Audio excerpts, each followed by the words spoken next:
we have Nabila, who will take us through how we can cope with exam-related stress and uncertainty. She has been the head teacher at Richmond Park Academy since 2019 and is undergoing a doctorate in education at the University of Cambridge. She did her master's in education leadership at UCL and her undergraduate degree in psychology at the University of St. Andrews. Nabila has also been a Tech First ambassador for over 8 years. And another fun fact about Nabila is that she loves high-risk activities. She's been skydiving and cliff jumping, and next stop is bungee jumping. So let us know how that will be going. So Nabila, over to you.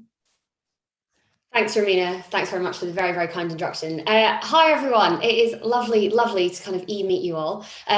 What a beautiful day. I'm from Scotland, so we never see this, and I hear it's even up there. So I hope you all managed to get some sun, and what a great way to kind of cope with stress is just to get some vitamin D. So I hope you're all enjoying it as well.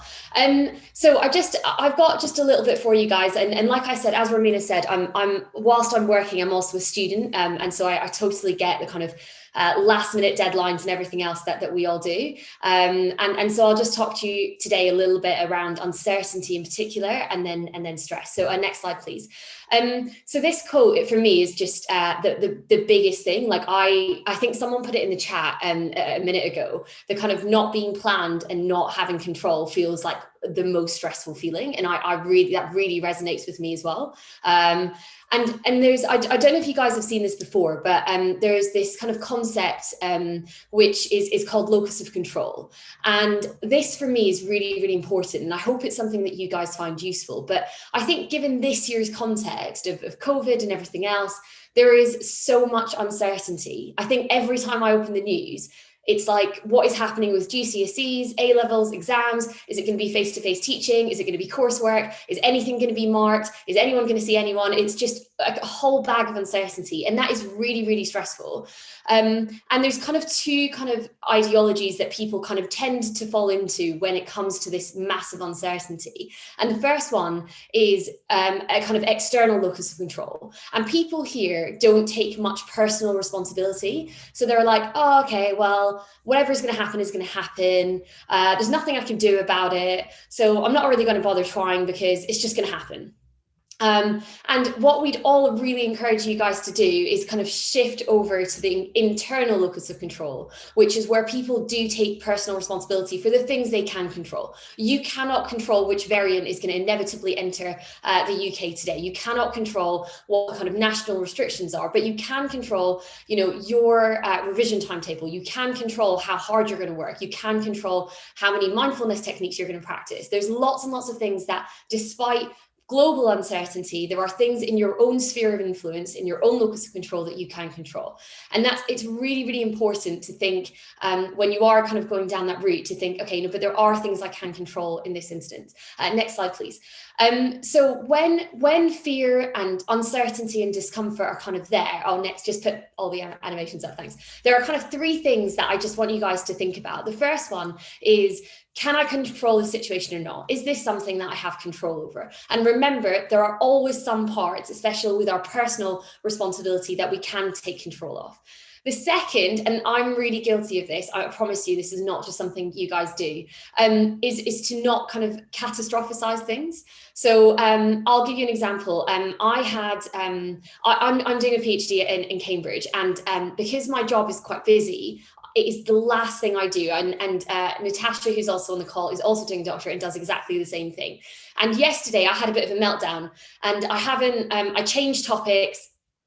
So I had 20,000 words written, and then I decided I didn't like the topic. And so I'm now on 0, which it feels quite difficult. But anyway, and I'm doing this topic. And last night I was speaking to some the people on my course, and they were all like, oh yeah, I'm like 3,000, 10,000, like 100,000. It wasn't 100,000, but it felt like that. And they were talking about how many words they did. And I was sitting there thinking, oh my God, I'm on 0, forget it.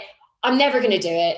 I'm never going to succeed at this. That's it. I'm just going to give up. I'm just going to quit the doctorate. That's it. I'm done. And I do that a lot. Like that's definitely like how I spiral sometimes. And it's really, really important, if you are like me, that you don't get into that kind of spiral, or if you do get into the spiral, to just kind of almost laugh it off or be like, okay, that was extreme. I'm just gonna go back to normal now, which is, I don't need to kind of cancel everything. I'm not going to fail everything.